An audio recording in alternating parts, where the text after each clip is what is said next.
Querida comunidad de TCN Periodismo Digital, estamos una vez más en nuestro segmento, la entrevista TCN.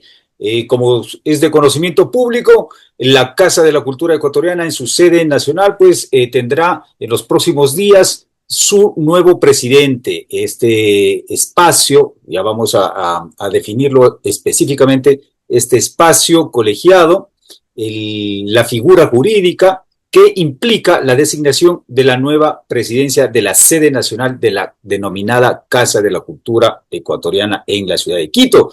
Por lo que le doy la bienvenida pues a un estimado amigo, candidato a presidente de la Casa de la Cultura, Santiago Buitrón. Santiago, muchísimas gracias por hacer esta deferencia, unos minutos por conversar con TCN Periodismo Digital. Y claro, la primera pregunta que tenemos para ti es, ¿cuál es tu visión? ¿Cómo llega la Casa de la Cultura en la sede nacional a este punto en donde pues estos dos, tres últimos años ha sido precedida de titulares, de cuestionamientos, de observación por todos los espacios sociales? ¿Cuál es tu lectura siendo un autor de las artes y la cultura en el Ecuador? Por favor, bienvenido, gracias nuevamente. Gracias, Fabián. Buen día para todos. Saludos a todos los que nos escuchan a través de TCN.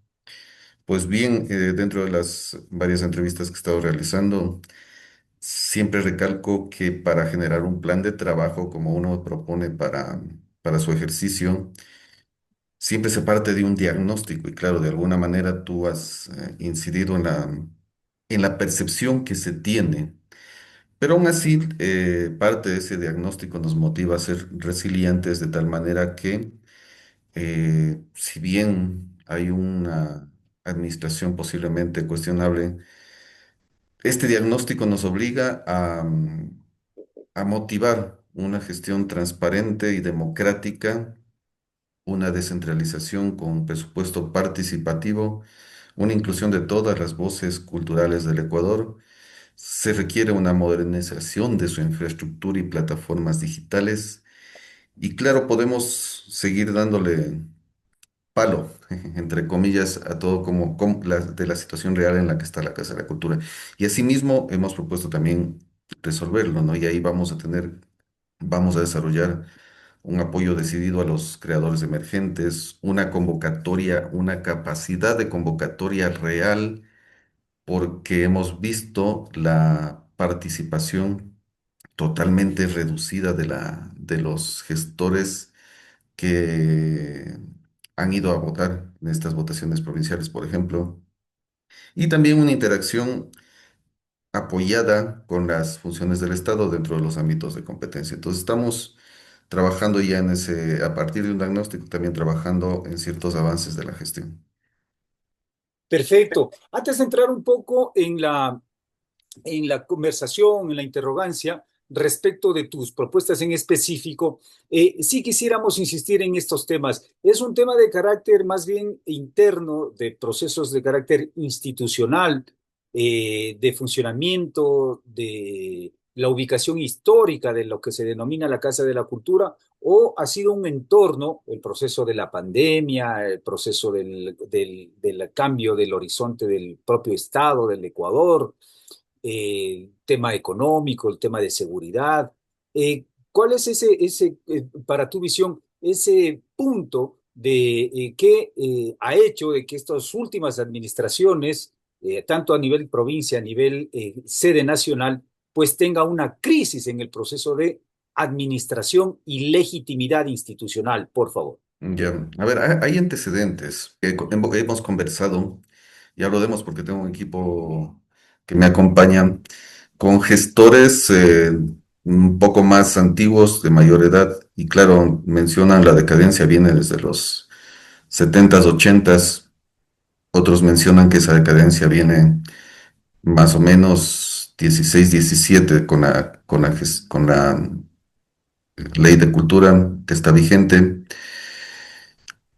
Dentro de ese diagnóstico ahí viene la cuestión. Nosotros planteamos nuevamente modernizar la gestión, fortalecer la interculturalidad, innovar en la valoración del patrimonio y reconceptualizar la Casa de la Cultura.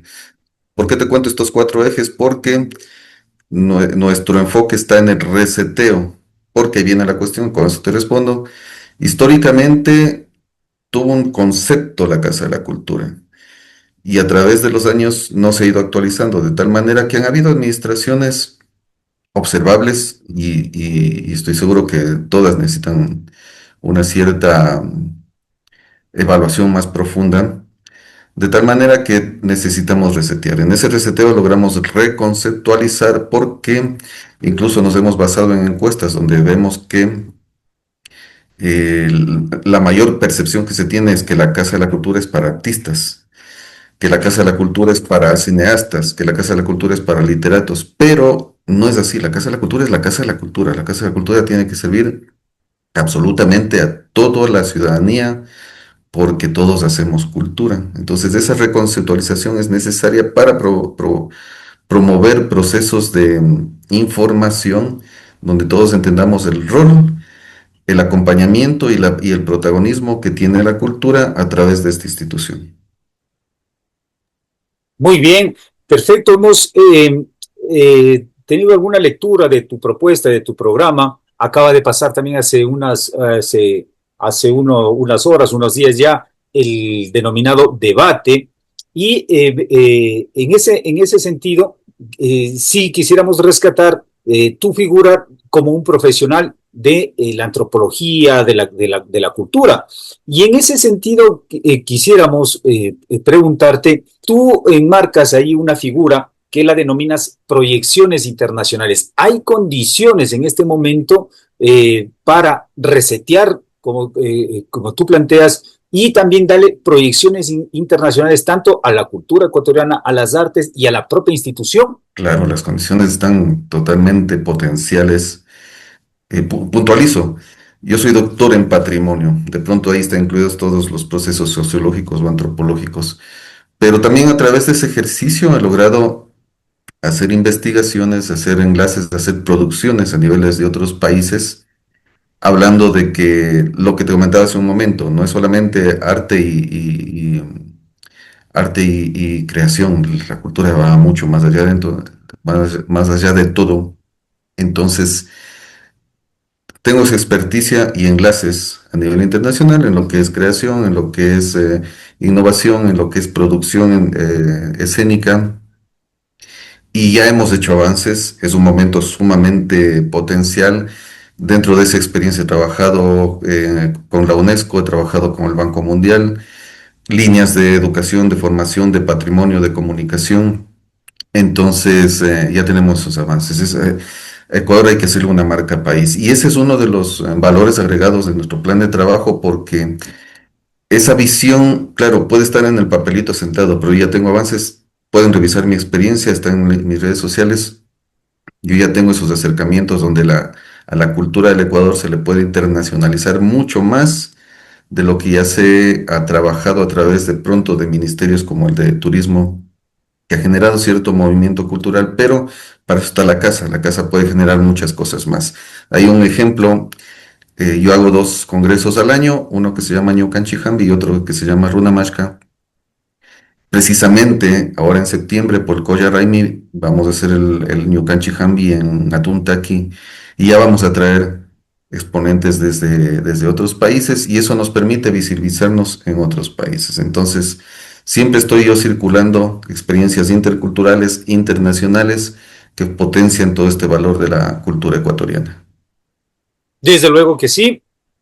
Desde luego que sí, pues precisamente, personalmente puedo ratificar de que contigo te conocí en el marco precisamente del movimiento congresil, de la gestión del patrimonio, del debate de alrededor de la cultura. Este tema que es muy importante y nos trae en este momento a colación. ¿Tú has conversado ya cuáles, explícanos para la gente que nos está viendo, nos está escuchando, eh, y de pronto no está en el sector, pero pues es parte de nuestra comunidad que sigue nuestro informativo? Este espacio colegiado, ¿cuántos eligen? ¿Cuándo es? ¿Y cuáles son los parámetros, si es que existen, de elección? Por favor. Claro, es importante y volvemos al ejercicio de que falta una información, falta participación activa para que se fortalezca la representatividad. Actualmente únicamente se trabaja de forma, una democracia representativa, pero es totalmente muy débil. Incluso dentro de mis redes he publicado un video donde cuento esa parte, los datos precisos para que nos demos cuenta de que la democracia participativa, representativa es muy débil, tiene que ser más participativa. Al respecto, y con eso voy a la respuesta, ya cuando ha habido la presencia de la candidatura, se ha publicado, se ha trabajado en la parte de la campaña. Claro, he tenido muchas llamadas en las cuales me dicen dónde hay que ir a votar. Y eso demuestra que, claro, no conocemos cómo es el proceso, ¿no? Entonces, claro, para el caso del presidente de la Casa de la Cultura, las votaciones son apenas 26 personas, son 26 votantes, de los cuales 24 son los directores provinciales, directoras y directores de las provincias, de los núcleos. Hay el presidente que esté encargado en ese momento, que esté vigente en ese momento, y la ministra de Cultura en este caso. Entonces, las votaciones son el 3 de septiembre y a partir de esas 26 votos se elegirá el presidente o presidenta de la Casa de la Cultura, que durará 4 años en sus funciones, según la ley. Correcto. Efectivamente, ya hemos conversado también en la fase de las elecciones de las directivas provinciales y es correcto lo que tú señalas. Mucha ciudadanía no le ubica incluso en sus cantones, en sus capitales de provincia, en dónde está la Casa de la Cultura, para qué sirve, qué es lo que hace, cuáles son sus funciones y en este caso también pues la operatividad de la designación de la sede nacional. Santiago, en el caso de tú ser electo presidente de la sede nacional de la Casa de la Cultura, ¿ya tienes el equipo, las personas que te acompañan, o será ver sobre la marcha este equipo administrativo para este reseteo? Ya tenemos equipo, claro. Incluso para armar un plan de trabajo necesitas ya un planificador, alguien que tenga su experticia en administración. El presidente es el líder, es el mediador, es el guía, pero no es que vamos a saber todo, ¿no? Entonces, sí, ya tengo ese equipo. Tenemos, y lo que te digo también, tenemos gente que ya ha estado trabajando desde otras partes del continente, entonces también tenemos ese tipo de asesorías que nos han estado trabajando paralelamente en estos días con nosotros.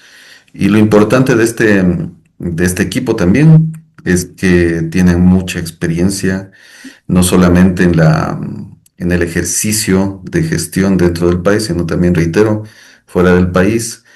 Tienen amplia formación académica y sobre todo esa pasión por hacer esa reconceptualización en la cual hemos coincidido dentro de mi círculo.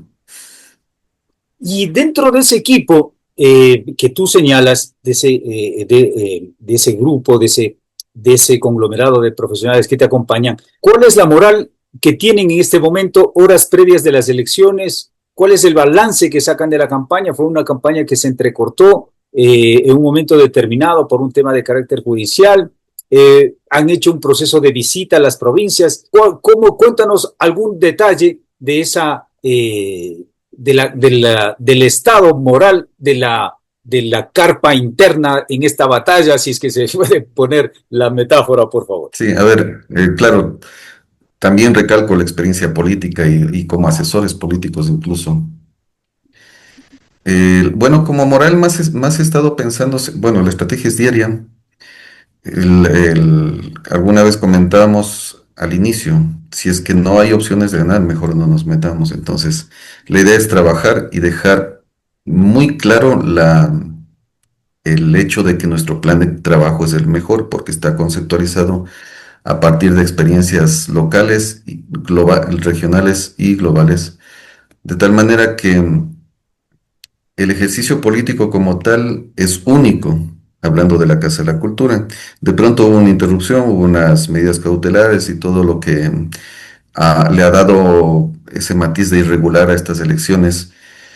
Entonces, no se puede trabajar en función de esas variables.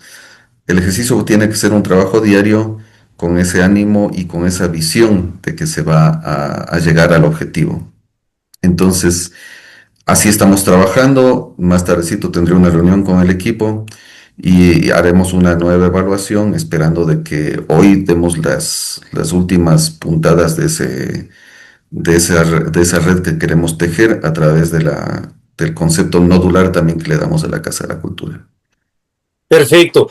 Eran primero 6 candidatos inscritos, luego quedaron 5, luego ya para el proceso del debate se presentaron únicamente 4 que aceptaron pues un vis a vis, un debate precisamente, un cruce de ideas, y en ese sentido de los 4, de las 4 candidaturas, ¿qué tú subrayarías que te hace distinto de las propuestas de tus competidores? Si revisamos el debate, claro, luego también hicimos una evaluación del debate.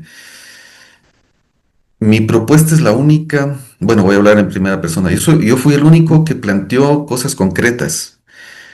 En su mayoría, por no decir todos, fueron discursos demagógicos. Mi discurso planteó cosas concretas. Vamos a avanzar, ¿cómo vamos a avanzar? Vamos a reconceptualizar, ¿cómo vamos a reconceptualizar? Le daría ese valor agregado. El otro valor agregado también insistí en la proyección internacional. Insistí en que ya tenemos los trabajos avanzados para darle una proyección internacional. Y si nos ponemos a revisar en todas, bueno, en las redes sociales de los gestores, de pronto gestores que tienen cierta influencia en el sector, todos, pongamos un 90% para no ser absolutos, manifiestan una renovación de la Casa de la Cultura. Claro, de alguna manera posiblemente no quieren decir apoyo a Santiago, pero sí dicen, oigan, necesitamos renovar, necesitamos renovar. Entonces, mi plan de trabajo sí está de acuerdo a lo que el sector quiere porque hemos partido desde un diagnóstico real, metodológico, científico, que nos permite entender cómo está la percepción y lo que necesita el sector. Muy bien, perfecto. En ese sentido, entonces, ya de nuestra pregunta anterior, ya únicamente hablaríamos de 3 opciones, puesto que pues hay una oleada cada vez más fuerte de que los procesos de reelección, en este caso, no tendrían cierta legitimidad, ¿no? Yo sé que tú no lo puedes decir por candidato, pero lo digo yo como entrevistador, viendo o intentando entender el escenario que se encuentra. Agradeciéndote, Santiago, esta deferencia, estos minutos, ya para ir terminando. ¿Qué sucede en el ámbito ya más allá de sacándote o pidiéndote que un momento te salgas del proceso de las elecciones, en donde a nivel de provincias y a nivel nacional hay precisamente colectivos que entran en esta disputa electoral? Pero más allá de eso, ¿qué hacer para generar un proceso de unidad, procesos unitarios, que todos los creadores, los artistas, los sectores en sus disciplinas trabajen o trabajemos para desarrollar las actividades colectivas y también institucionales? ¿Qué lectura, qué idea tienes alrededor para generar también procesos de carácter unitarios? Ya. A ver, volvemos al tema de la democracia participativa. Para generar procesos que nos involucren, necesitamos trabajar de alguna manera, perdón, de alguna manera en lo comunitario, ¿ya? Pero ahora también está desgastada la palabra. ¿Cómo vamos formando comunidad? Necesitamos informar y educar a la gente. En los procesos que yo gestiono y produzco, siempre estamos educando, siempre estamos informando cómo funcionan las cosas, de tal manera que en su momento, cuando algo nos afecta desde la parte política, ya podemos incidir en las personas. Recién nomás, bueno, ya va a ser buen tiempo, en noviembre, hicimos un manual de buenas prácticas territoriales para la política pública con compañeros de algunos países del continente y lo presentamos en Costa Rica. Con este manual hemos trabajado esos ejercicios de participación y claro, las comunidades van avanzando generacionalmente. Es un ejercicio permanente de inclusión para el trabajo colectivo.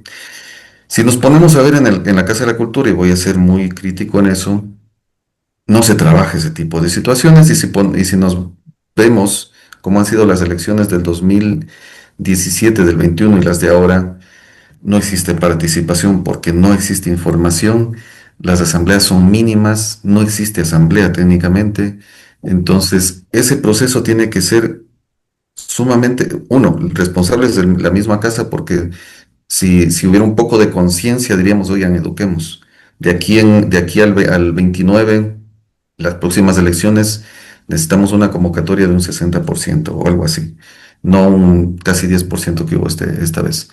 Entonces, ese es el ejercicio que tiene que estar a diario. De aquí, claro, ya tenemos la experiencia, vamos a promover que eso se mantenga y que podamos subir un par de puntos más para que haya más asambleas más participativas y la votación sea más representativa. Perfecto, muchísimas gracias.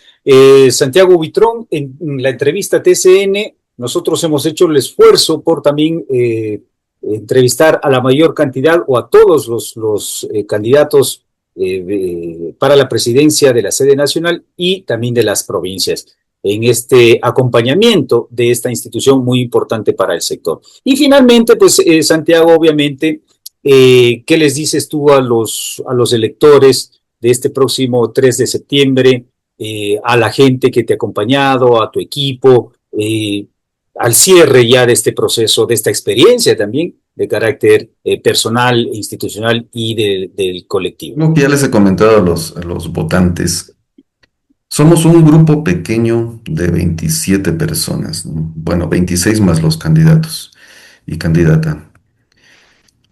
Los planes están ahí, o sea, el ejercicio es ver y decidir, leer, decidir, de pronto conversar, de pronto reflexionar, criticar los planes y actuar.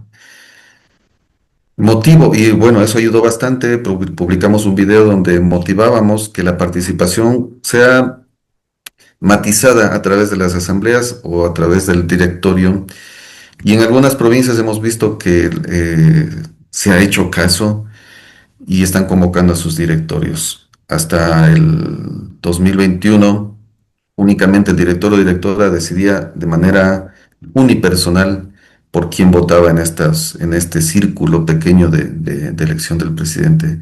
Sé que en esta ocasión se están reuniendo los directorios para que por lo menos no sea uno, sino que sean 5 personas las que decidan por quién votar en la junta plenaria que va a haber el 3 de septiembre. Entonces, leamos a conciencia los planes de trabajo, valoro que todos tienen algo bueno.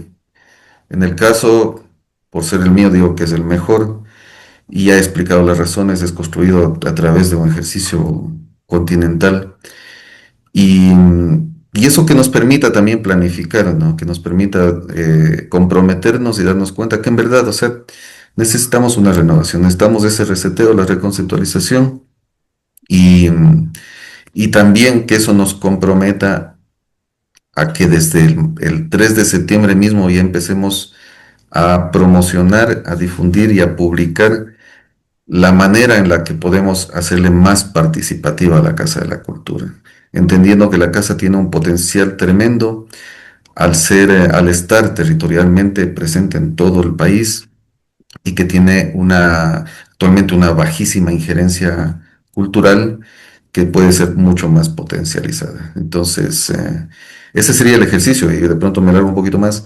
Hay que tomar en cuenta que entre la Casa y el Ministerio reciben como 50 millones de dólares, pero el presupuesto del Estado para cultura son como 160 millones de dólares. Los otros milloncitos, 120, 130, 110, están en los GATS.